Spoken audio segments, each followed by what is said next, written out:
작년 12월에 개봉했던 About Time이라는 영화가 있습니다. 그 영화의 주인공인 팀은 성인이 되던 날 아버지로부터 가문의 놀라운 비밀을 전해 듣게 됩니다. 그것은 팀의 가문 남자들은 대대로 시간 여행을 해 왔다는 것입니다. 그래서 언제든지 자신이 원하는 과거로 돌아갈 수 있다는 것입니다. 그리고 그 방법이 무척 간단하고 약간 촌스럽기까지 한데, 그냥 옷장이나 창고 같은 어두운 곳에 들어가서 두 주먹을 불끈 쥐고 집중하기만 하면 자기가 원하는 과거로 돌아갈 수 있다는 것입니다.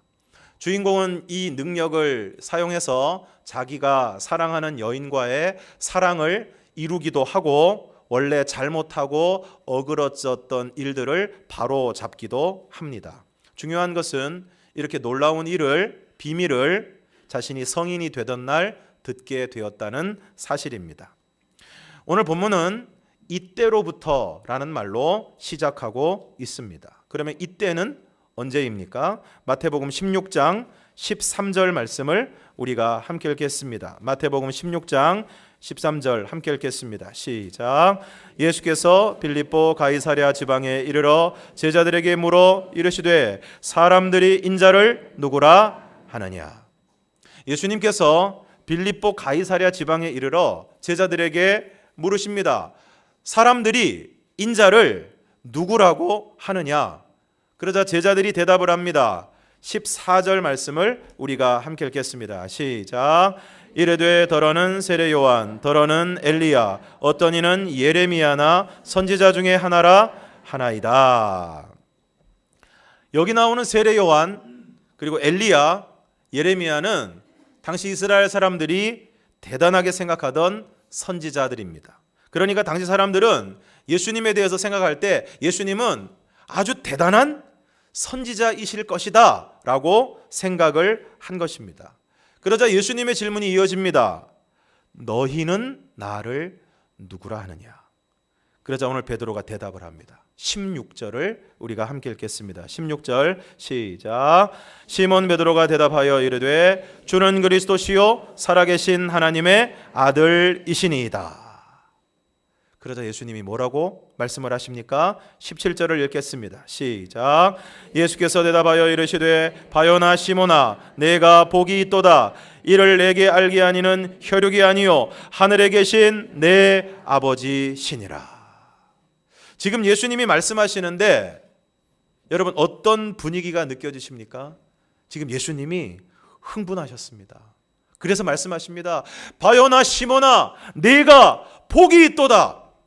그러면서 하시는 말씀이 이를 내게 알게 하니는 혈육이 아니요 하늘에 계신 내 아버지시니라. 그럴 정도로 지금 베드로가 엄청난 대답을 한 것입니다. 뭐라고 했습니까? 주는 그리스도시요 살아계신 하나님의 아들이십니다. 여기서 그리스도라는 말은 기름 부음을 받은 자라는 말인데, 이것은 당시 이스라엘 백성들이 그토록 기다리고 있던 메시아 구원자라는 말입니다. 그리고 하나님의 아들이라는 고백은 바로 예수님 당신은 하나님이십니다 라는 고백입니다. 그러므로 베드로의 이 고백은 예수님 당신은 바로 우리가 그토록 기다리던 메시아 우리의 구원자가 되시고 바로 하나님이십니다 라는 고백인 것입니다. 실로 어마어마한 고백입니다. About Time이라는 영화에서는 주인공인 아들이 성인이 되었을 때 그 아버지가 시간 여행을 할 수 있다는 놀라운 비밀을 알려줍니다. 그것은 이 아들이 이제 성인이 되었기 때문에, 어느 정도 성장했기 때문에 이것을 알려주어도 그 능력을 지혜롭게 사용할 것이라는 기대가 있었기 때문입니다. 오늘 베드로가 실로 놀라운 고백을 합니다. 주는 그리스도시요 살아계신 하나님의 아들이십니다. 당신은 우리의 구원자가 되시고 하나님이십니다. 바로 그때 예수님께서 놀라운 비밀을 말씀하십니다. 21절을 함께 읽겠습니다. 21절 시작.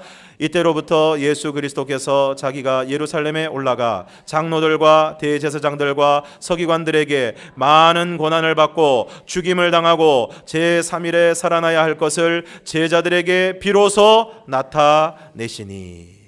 비로소 나타내셨다는 것은 무엇을 의미하는 것입니까? 그 전까지는 나타내지 않으셨다는 것입니다. 비밀이었다는 것입니다. 그러나 이때로부터 비로소 나타내신 것입니다. 이때가 언제입니까? 바로 베드로가 신앙 고백을 한 때입니다.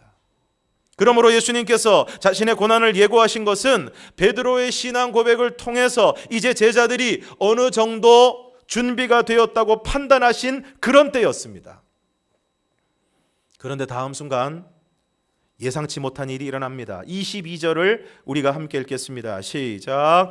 베드로가 예수를 붙들고 항변하여 이르되 주여 그리 마옵소서, 이 일이 결코 주께 미치지 아니하리이다.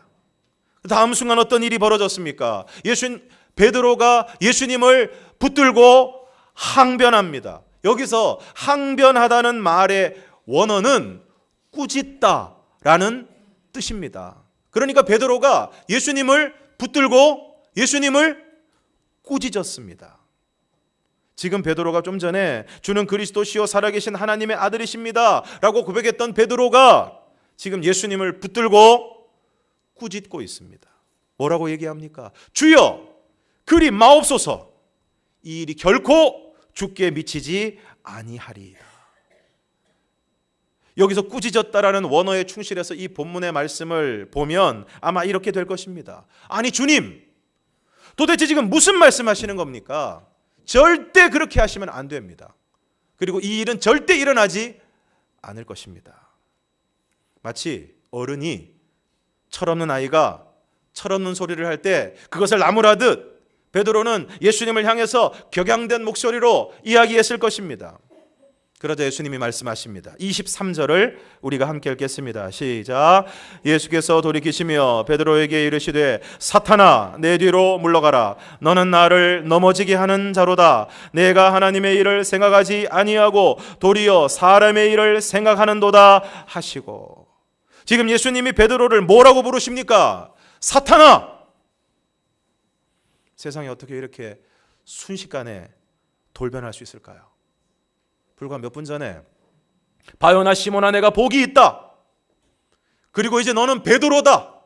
너는 반석이다. 그리고 내가 이 반석 위에 교회를 세우겠다. 그리고 내가 너에게 천국 열쇠를 줄 텐데 네가 땅에서 매면 하늘에서도 매일 것이요 땅에서 풀면 하늘에서도 풀릴 것이다.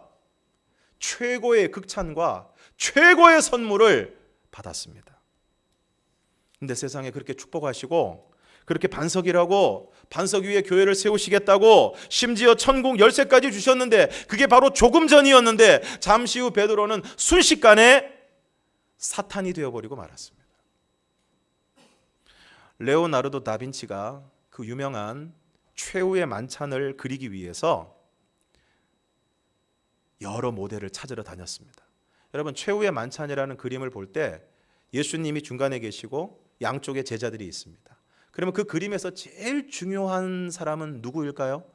예수님이지요. 그래서 제일 먼저 찾은 모델은 바로 예수님이었습니다. 그래서 예수님의 모델을 찾기 위해서 열심히 이곳 저곳을 돌아다니다가 어느 시골에 있는 교회에서 오늘같이 예배를 드리는데 바로 이 찬양대석에 서서 찬양을 하는 어떤 소년의 얼굴을 보았을 때 너무나 아름답고 금방 하늘에서 내려온 천사와 같은 그런 얼굴로 찬양하는 모습을 보고 레오나르도 다빈치가 바로 저 얼굴이다. 그래서 그 소년의 얼굴을 모델로 예수님의 얼굴을 그렸습니다. 그래서 최후의 만찬 그 그림을 보면 예수님의 얼굴이 굉장히 앳돼 보이는 것을 알 수 있습니다. 굉장히 앳된 모습의 얼굴로 그려졌습니다. 그리고 이외에 여러 제자들의 얼굴을 차례대로 그려나가기 시작했습니다. 그런데 여러분 이 그림에서 예수님 다음으로 중요한 사람이 누구라고 생각하십니까?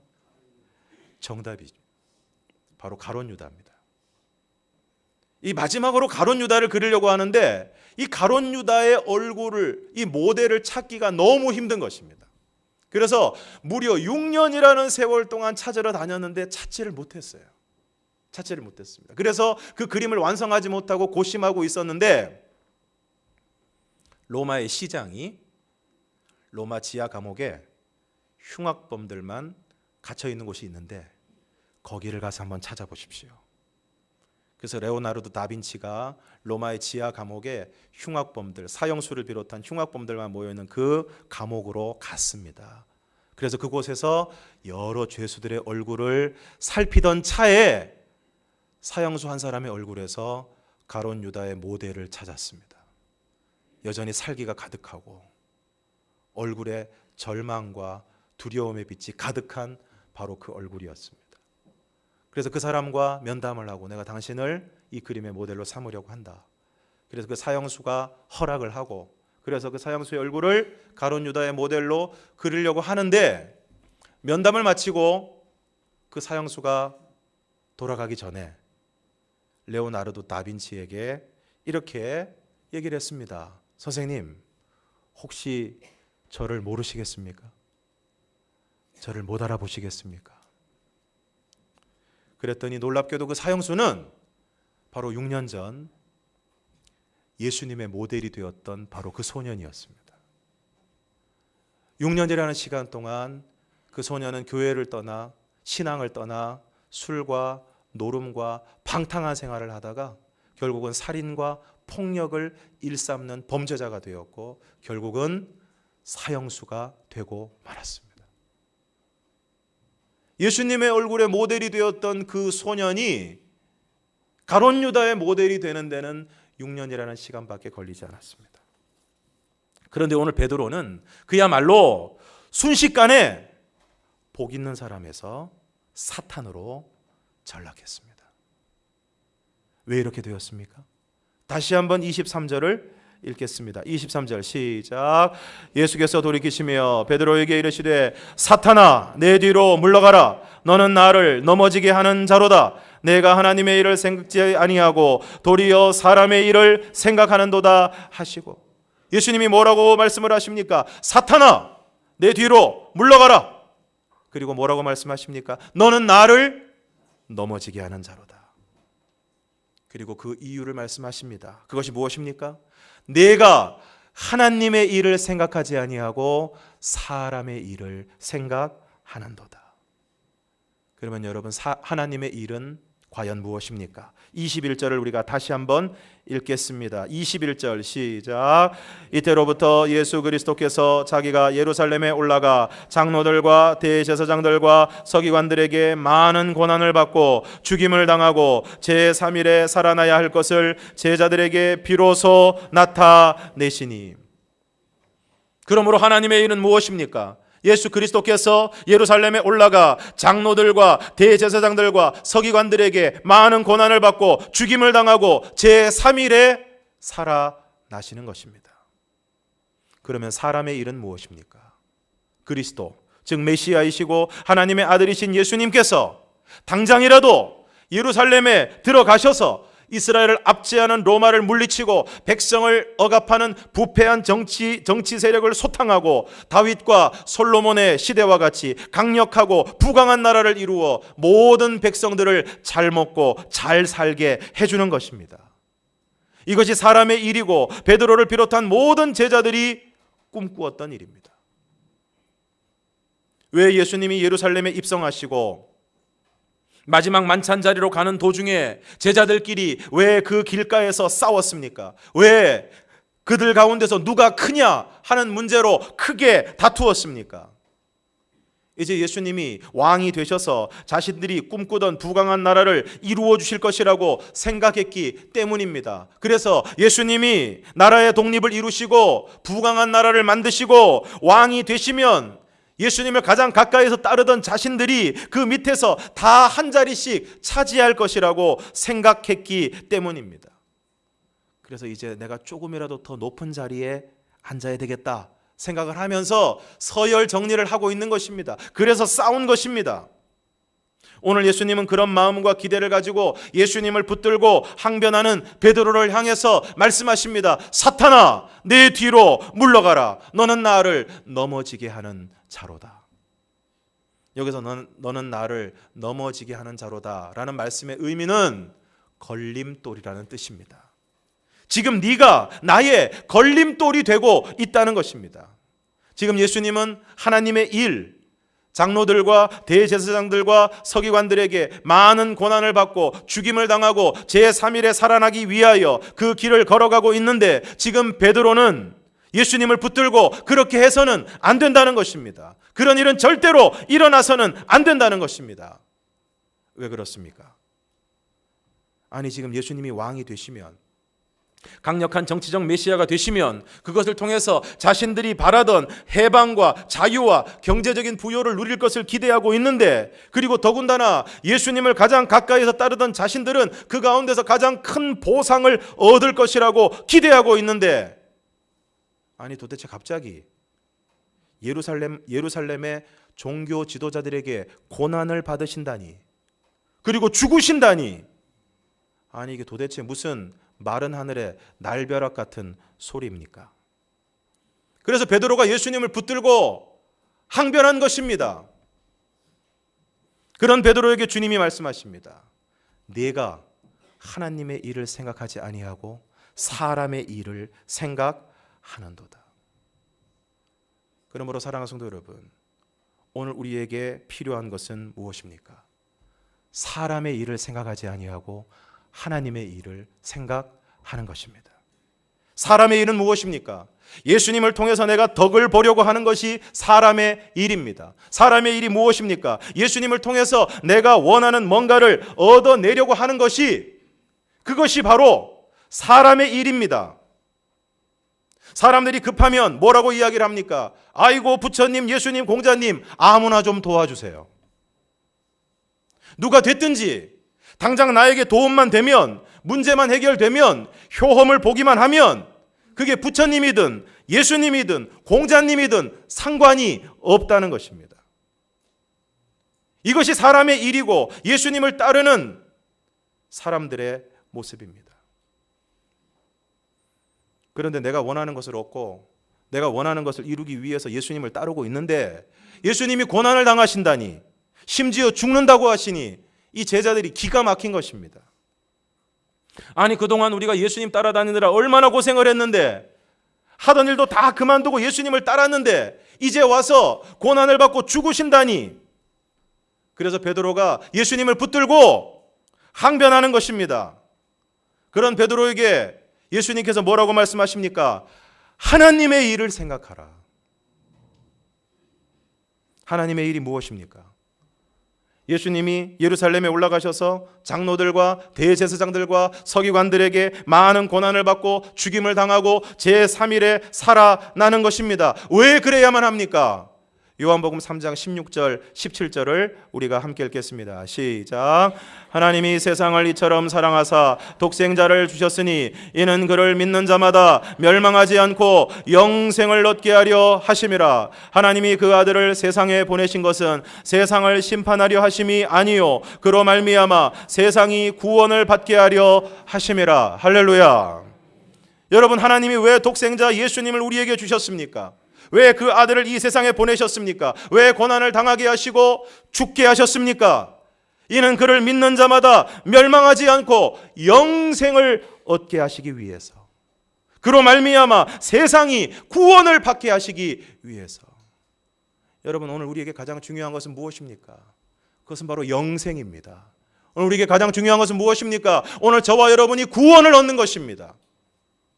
만약 예수님께서 이스라엘의 왕이 되셔서 이스라엘이 로마의 압제로부터 벗어나고 그들이 원하는 대로 이스라엘 나라가 부강하게 되어서 백성들이 다 잘 먹고 잘 살게 된다고 해도, 그리고 그 가운데서 예수님을 따르던 제자들이 다 한 자리씩 차지한다고 해도 죽으면 다 지옥 갑니다.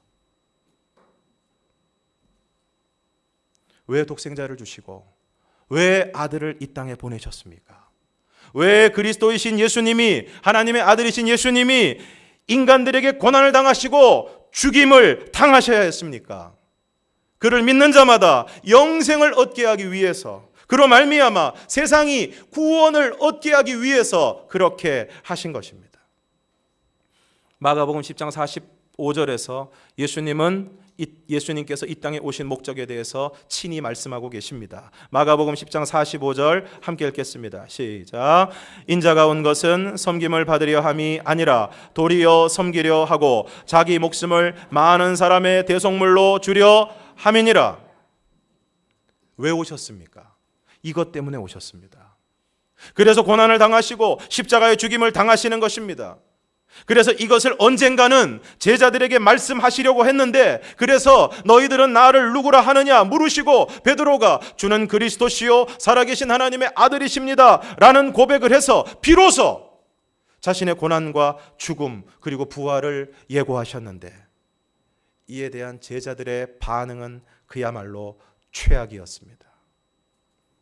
그러면 오늘 우리는 어떻게 반응해야 하겠습니까? 24절을 우리가 함께 읽겠습니다. 24절 시작. 이에 예수께서 제자들에게 이르시되 누구든지 나를 따라오려거든 자기를 부인하고 자기 십자가를 지고 나를 따를 것이니라. 여러분, 자기 부인이 무엇입니까? 예전에 시집을 가면 벙어리 3년, 귀머거리 3년, 장님 3년이라고 했는데, 자기 부인이라는 말은 그야말로 자기가 없어지는 것입니다. 초기 한국교회의 위대한 전도자였던 김익두 목사님이 계십니다. 그런데 이 김익두 목사님은 예수를 믿기 전에 이 평안도의 아주 유명한 깡패였습니다. 얼마나 이 악명이 높았냐 하면은 장날이 돼서 사람들이 전부 다 물건을 팔러 읍내에 모이면 전부 다 선앙당 앞에서 기도를 하는 것입니다. 뭐라고 기도를 하느냐? 오늘 김익두 좀 안 만나게 해주세요. 만나면 물건 다 빼앗기고 얻어 터지니까 제발 좀 안 만나게 해주세요. 그럴 정도로 아주 악명 높은 깡패였습니다. 그런데 이분이 어떻게 예수를 믿게 됐냐면은 선교사님이 노방전도를 나와서 전도를 하는데 전도제를 나누어 주었습니다. 그러니까 뭐 성격이 안 좋은 깡패니까 보란 듯이 그 전도제로 코를 팡 풀어가지고 휙 던졌습니다. 그랬더니 선교사님이 뭐라 그러셨느냐? 전도지로 코 풀면 코가 썩습니다. 근데 워낙 담대하신 분인데 그 말을 들으니까 갑자기 걱정이 되는 거예요. 밤에 자는데 코가 썩는 것 같아요. 그래가지고 선교사님 찾아가가지고 이 코가 안 썩으려면 어떻게 해야 되느냐? 그래서 예수를 믿어야 된다. 예수를 믿고 부흥회를 하다가 성령을 체험했습니다. 그래서 완전히 바뀌었어요. 완전히 바뀌었습니다. 그래서 이제 예수를 믿고 또 신학교를 하고 전도사님이 되었습니다. 그래서 이 전도사님이, 김익두 전도사님이 하루는 부흥회를 가는 길이었는데 길가에서 술에 취한 취객을 만났습니다. 이 사람이 술이 취해가지고 인사불성이 돼가지고 누가 누군지도 모르고 막 사람들마다 다 시비를 걸다가 이 김익두 목사님한테 시비를 걸면서 그냥 다짜고짜 이 김익두 목사님을 그냥 주먹질을 해버렸습니다. 주먹질. 평소 같으면 한 주먹거리도 안 되는데 참았습니다. 계속 맞고 있었어요. 그래서 한참을 때리다가 술 먹은 사람이 무슨 기운이 있습니까? 지풀에 지쳐서 더 이상 못 때리니까 이 김익두 목사님이 다 때렸냐? 그랬더니 다 때렸다. 그러면서 그러면 이제 눈 좀 똑바로 뜨고 내가 누군지 한번 봐라.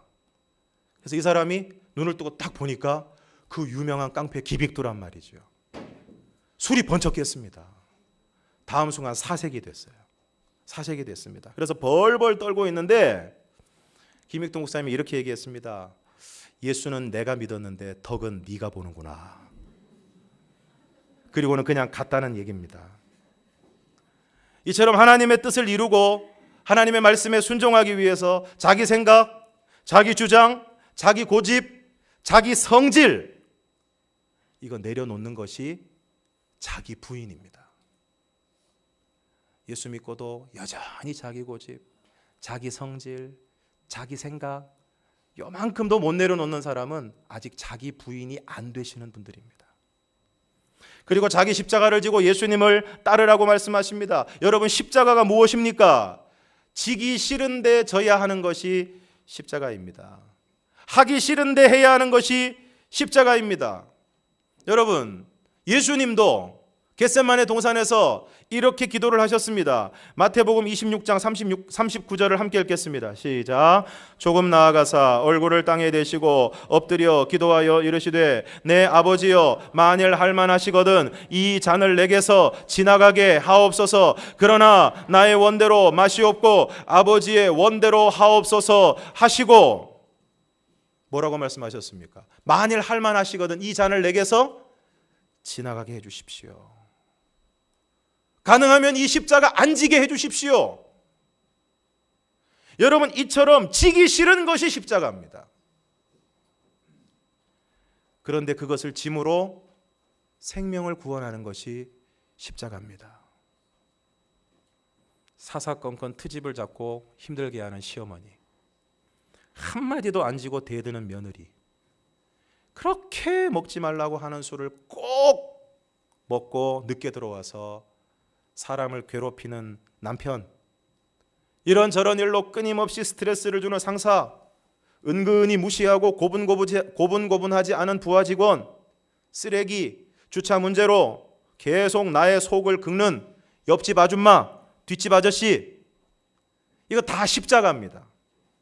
이처럼 십자가는 지기 싫은 것입니다. 그런데 여러분, 이렇게 지기 싫은 십자가를 지지 않는 방법은 아주 간단합니다. 어떻게 하면 될까요? 안 지면 됩니다. 던져버리면 됩니다. 그런데 여러분, 만약 예수님께서 겟세마네 동산에서 기도하시다가 아무리 생각을 해봐도 내가 이 십자가만은 못 지겠다, 그래서 한참 기도하시다가 십자가 지기 전날 저녁에 예수님이 만약에 잠적을 하셨다면 어떻게 됐을까요? 오늘 저와 여러분은 이 자리에 없습니다. 죄사함도 없고 구원도 없고 영생도 없고 천국도 없습니다. 마찬가지로 오늘 저와 여러분이 십자가를 내팽개쳐 버린다면 오늘 우리가 십자가를 짐으로 구원을 받을 영혼들이 구원을 받지 못하는 것입니다. 당장 십자가를 지지 않으면 편합니다. 고난이 없습니다. 그러나 그 십자가를 통한 구원의 역사도 없습니다. 오늘 예수님께서 하나님의 일을 위해 고난당하시고 죽으시고 다시 살아날 것을 말씀하십니다. 그러나 베드로는 그런 예수님을 붙들고 항변했습니다. 그런 제자들을 향해 주님이 말씀하십니다. 누구든지 나를 따라오려거든 자기를 부인하고 자기 십자가를 지고 나를 따를 것이니라. 사랑하는 성도 여러분, 오늘 저와 여러분이 사람의 일이 아니라 하나님의 일을 생각하는 사람이 되기를 원합니다. 그래서 고난의 길로 나아가시는 예수님을 막아서는 자가 아니라 자기를 부인하고 자기 십자가를 지고 주님이 가신 그 길을 따라가는 저와 여러분이 되기를 원합니다. 그래서 오늘 우리가 자기 십자가를 지고 주님을 따라감으로 주님이 십자가를 지심으로 우리를 구원하신 것처럼 오늘 우리도 그 십자가를 짐으로 귀한 영혼들을 구원하고 그 영혼들을 주님 앞으로 인도하는 사명을 감당할 수 있기를 주님의 이름으로 축원합니다.